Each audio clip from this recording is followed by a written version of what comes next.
Express News Podcast presenta el siguiente programa.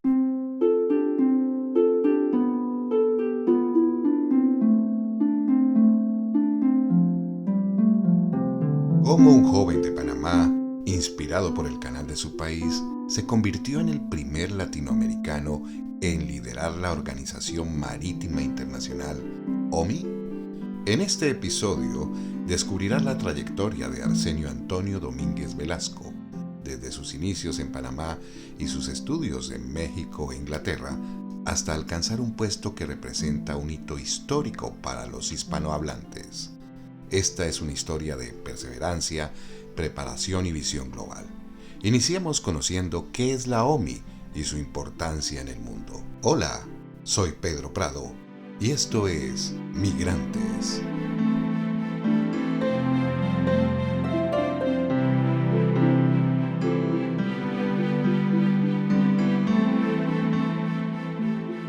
La OMI es el organismo especializado de las Naciones Unidas que se enfoca en regular al comercio marítimo internacional.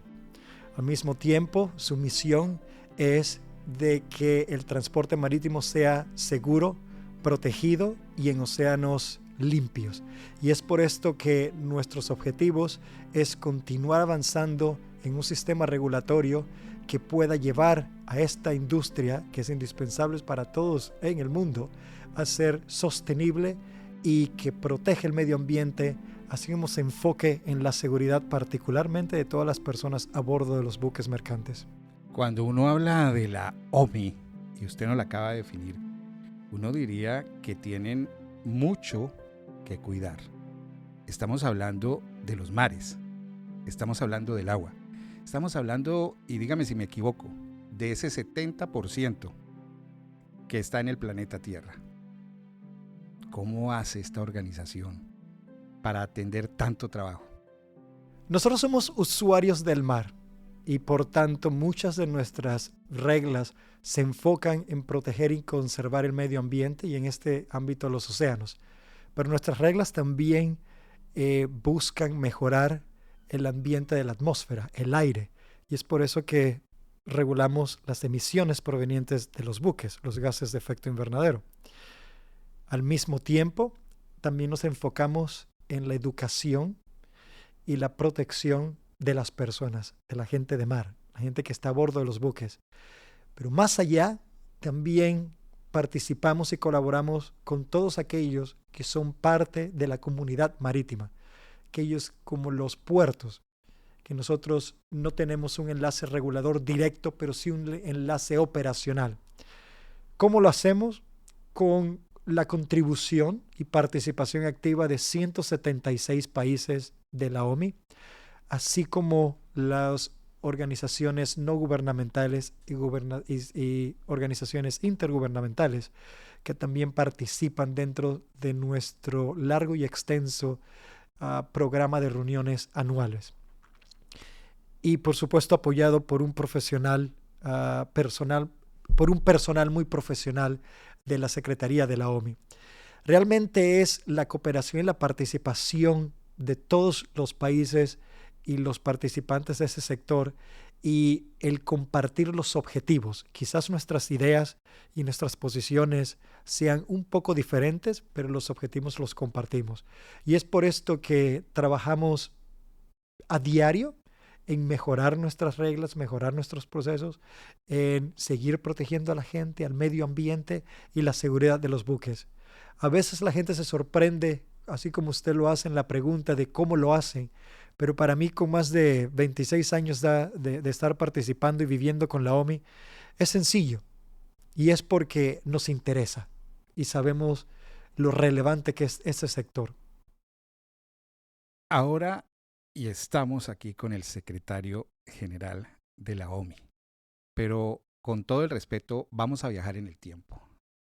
Porque cuando uno está de secretario general en una oficina en el Reino Unido, en una ciudad como Londres, en una institución que usted lo dice, 176 países están asociados, digámoslo así, y nos dice que lleva 26 años trabajando.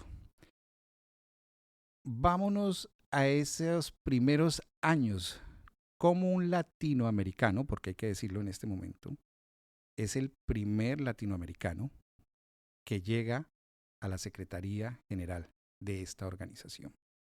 Y eso no es fácil porque esta organización se creó en 1948. Han pasado muchos años. ¿Dónde empezó usted sus estudios? ¿De dónde viene el doctor Arsenio? Voy a tratar de resumir la respuesta a esta pregunta.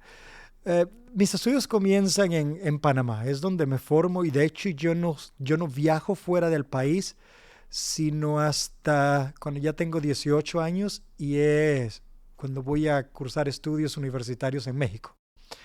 Y uno de mis enfoques de un bachillerato en ciencias era porque me abría el campo sobre distintas carreras que yo quería explorar.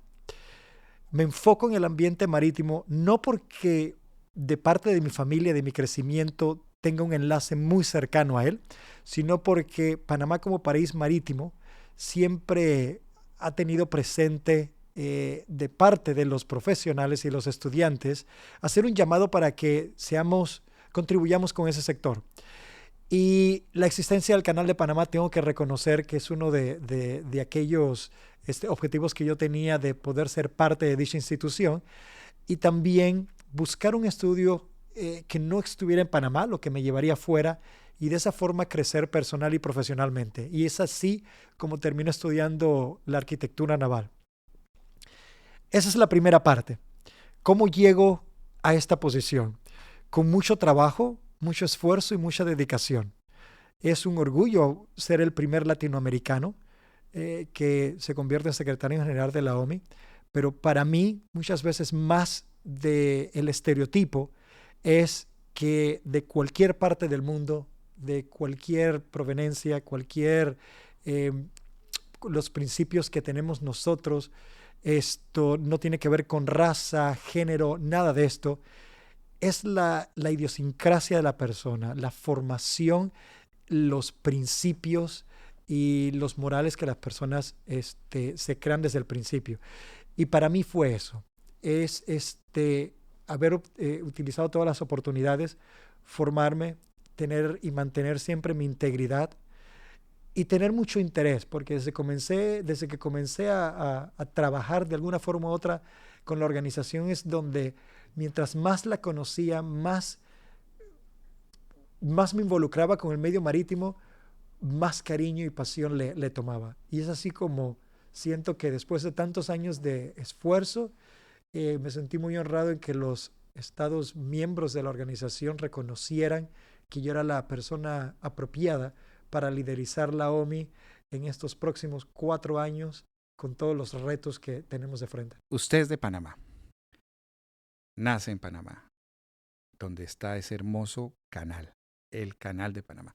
¿Qué tanto este Canal de Panamá avisora, empuja ese sueño de entrar en este mundo tan bello, en este mundo azul? Bastante. Fue uno de los temas o de los pensamientos que siempre tuve cuando iba creciendo, el quizás tener la oportunidad de formar parte del personal del Canal de Panamá, ya que presta un servicio a nivel global, a nivel mundial, y es algo que ha hecho a Panamá como país muy cosmopolita y multicultural, algo que también le he tenido mucha afinidad a través de mi vida. Y es por eso que cuando decidí estudiar la arquitectura naval, uno de los objetivos era poder ser parte del personal del Canal de Panamá y trabajar para dicha institución. Este espacio llega a ti gracias a Global P&G, contadores y consultores en el Reino Unido. Trabaja en Panamá, nace en Panamá, se educa en Panamá, va a México, pero también, tengo entendido, va a otro país, que es Inglaterra, a estudiar. ¿Cuál ha sido ese viaje? Porque en este recorrido nos damos cuenta que usted es un migrante, una persona que ha ido de lugar en lugar. ¿Cómo ha sido ese recorrido? Es la primera vez que me doy cuenta que soy un migrante. Y a mucha honra, porque lo importante es que cuando uno migra, uno mantiene sus objetivos, mantiene sus principios y demuestra que uno puede ser profesional en cualquier parte del mundo. Al mismo tiempo que, como lo ha mencionado, soy muy orgullosamente panameño, y por supuesto, como panameño y como latinoamericano, tengo un interés de demostrar que somos capaces y profesionales y podemos ser exitosos en cualquier lugar, siempre y cuando nos dispongamos de esa forma. A México voy a estudiar la arquitectura naval, termino, me gradúo, y es cuando regreso a Panamá. No logro entrar al canal de Panamá inicialmente. Así son las cosas. Uno se establece metas, pero no siempre se cumplen. Pero lo importante es que si no se cumplen, uno no entra en un ambiente negativo, sino más bien comienza a analizar y buscar otras oportunidades. Y es allí donde paso entonces a trabajar primero en los astilleros de reparación de buques en Panamá, que me da una gran experiencia práctica de los estudios que yo acababa de culminar. Después de haber trabajado un par de años en ese astillero, donde se me presenta la oportunidad de ser parte de la Autoridad Marítima de Panamá, que acaba de ser establecida en el 98 cuando yo me uno con ellos, para emigrar a Londres y trabajar aquí como oficial técnico, asistiendo a lo que es el registro de buques de Panamá, y también participar como asesor técnico en las posiciones, en las reuniones de la OMI, donde Panamá ya tiene una misión establecida aquí. Y es allí donde comienzo entonces a familiarizarme con la Organización Marítima Internacional. Pero es el hecho de, desde el principio, haber tenido la visión de estudiar algo que me abriera oportunidades, y que cuando no se lograban los objetivos que yo me establecía, inmediatamente buscar otro camino y ver cuál era el próximo objetivo que yo me podía establecer, y entonces comenzar a buscar hacerlo realidad. Muy interesante lo que usted acaba de decir, porque esa fuerza de los migrantes en las historias de ellos es como la columna vertebral, digamos, de muchos sueños, de muchas cosas que se hacen realidad. En el caso suyo, y quiero devolverme a ese instante, si se acuerda, cuando a usted le dicen, bueno, está esta oportunidad, usted está aquí en Panamá, usted está buscando el sueño, no era el sueño que quería, no era primero en el canal de Panamá, toca en este tema los astilleros, y le dicen, tiene que irse a Inglaterra. ¿Cómo fue ese momento? ¿Había emoción? ¿Se conocía Inglaterra? ¿Quién era Inglaterra en ese momento? Me acuerdo claramente cómo sucedió. Después de un par de años en el astillero en Panamá, y a pesar de que disfruté muchísimo de esa experiencia, y de hecho uno de los mejores trabajos que he tenido por todo lo que aprendí con él, sentía la urgencia de mi parte de seguir creciendo y veía ciertas limitaciones dentro del astillero. Era una empresa de un tamaño mediano, por lo cual me iba a tomar un par de años el poder seguir.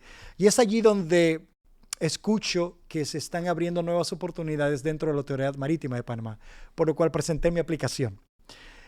Cuando llego a la segunda entrevista, me ofrecen una posición en las oficinas en Nueva York. Pero cuando regresé a la tercera entrevista, me dicen que en lugar de Nueva York, me ofrecían la posibilidad de venir a Londres. Y creo que mi reacción fue tan sorpresiva para ellos, que quizás se interpretó como de que no quería venir a Londres, de que ¿por qué Londres y no Nueva York? Y me dicen, pero si no está de acuerdo con Londres, podemos ver si hay unas ofertas en otras partes. Y mi respuesta fue no. Ustedes me están enviando a Europa y me están pagando para ir allá. Así es que, por supuesto que sí, dígame dónde firmo. E inmediatamente cerré el contrato. Nunca había viajado más allá de México. Mis únicos viajes habían sido de Panamá a México y de regreso cuando tenía las oportunidades de visitar a mi familia en las vacaciones escolares. Así es que por primera vez decido cruzar el charco, venirme a Londres, y el resto es historia. El resto es historia. Y en esa historia demos ese salto entonces ya al 2017. Ahí hemos saltado mucho porque ese esfuerzo ha sido continuo desde que usted llega a Inglaterra y todas las posiciones que ha ocupado. Pero en el 2017 usted entró a esta organización, a la Organización Marítima Internacional, a la OMI, donde hoy es el secretario. ¿por qué puerta entró? Después de casi 20 años representando a Panamá ante la OMI, necesitaba nuevos retos. Yo soy una persona que le gustan los cambios, le gusta buscar nuevas cosas que hacer y seguir contribuyendo. Y ya que era parte de este medio marítimo, tenía que ver qué más podría yo hacer, dónde más podía tener una participación activa. Ya había presidido reuniones dentro de la organización, había participado y apoyado en actividades de cooperación técnica como consultor, etc. Entonces, se me presenta la oportunidad de unirme a la Secretaría y de apoyar directamente al recientemente electo secretario general, señor Kit Taklin, de la República de Corea. Creo que tenía ya un año más o menos de estar en sus funciones y entro como jefe de gabinete, lo cual para mí era muy interesante porque es una posición que me daba la oportunidad de estar involucrado en casi todos los aspectos de la organización, desde apoyar directamente y asesorar al secretario general, como trabajar con todas las distintas divisiones, desde personal, los temas técnicos y jurídicos de la organización, así como la cooperación técnica, las preparaciones de las reuniones, lo que fuera, donde habría que apagar algún fuego o resolver algún asunto, allí yo entraba. Y esa es una de las razones por la cual inmediatamente salto de ser delegado a ser parte del personal de la organización. Jefe de gabinete. Como jefe de gabinete, ¿cuál fue ese reto que usted dijo, bueno, hasta aquí mi sueño llega? Y no creo que dé para más. ¿Hubo un reto de ese estilo? No, en ningún momento yo me siento o pienso de esa forma, porque sería limitarse. Yo no soy de las personas que se establece un objetivo que quizás no sea alcanzable o que se va a frustrar si no lo logra. Yo me presento varios retos en la vida y entonces me gusta trabajar hacia ellos. Y ya que había conocido mucho la organización desde una parte, para mí era entonces conocerla desde el otro lado, la parte donde nosotros ahora servimos a los delegados, que era donde yo estaba anteriormente.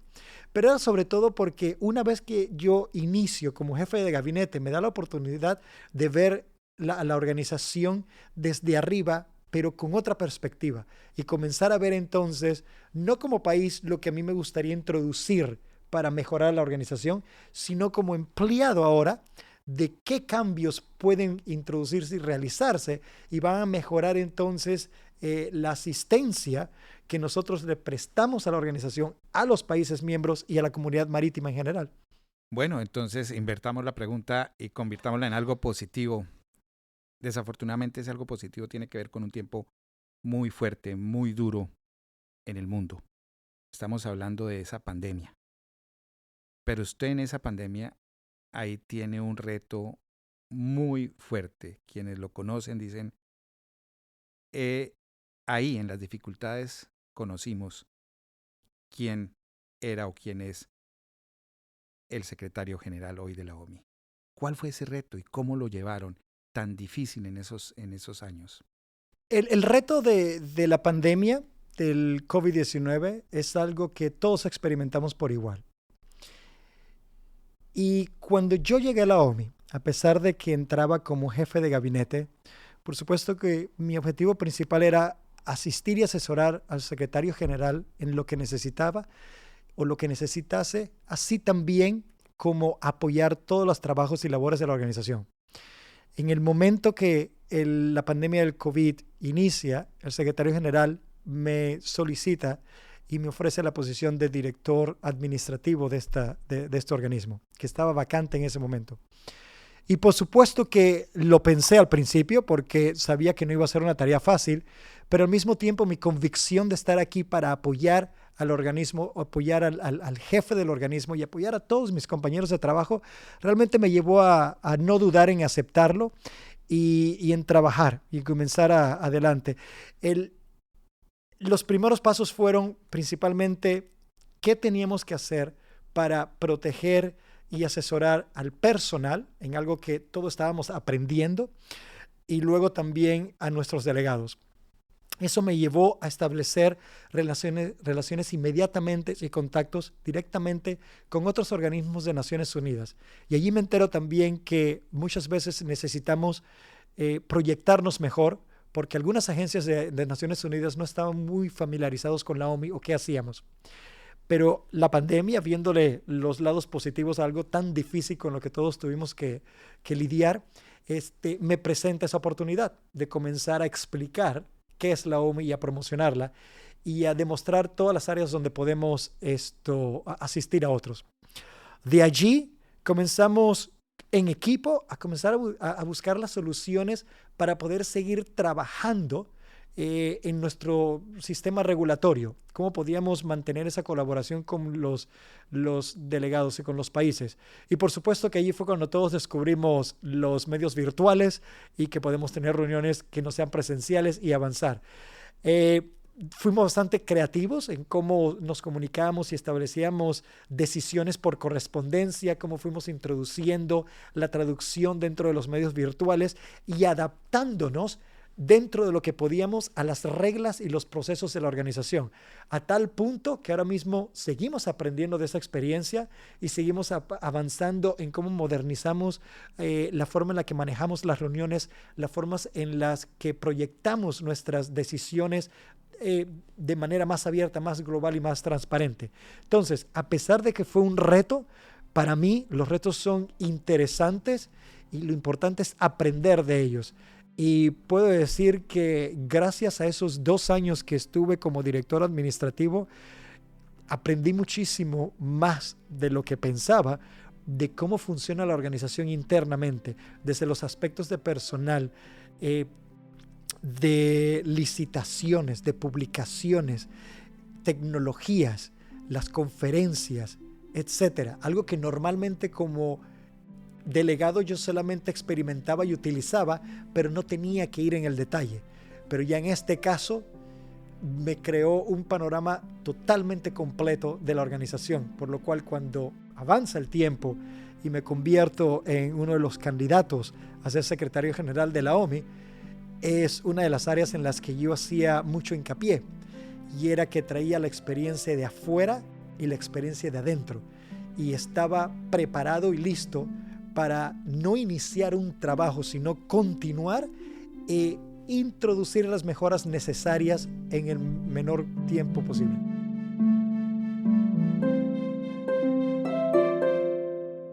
Express News Podcast presentó el anterior programa.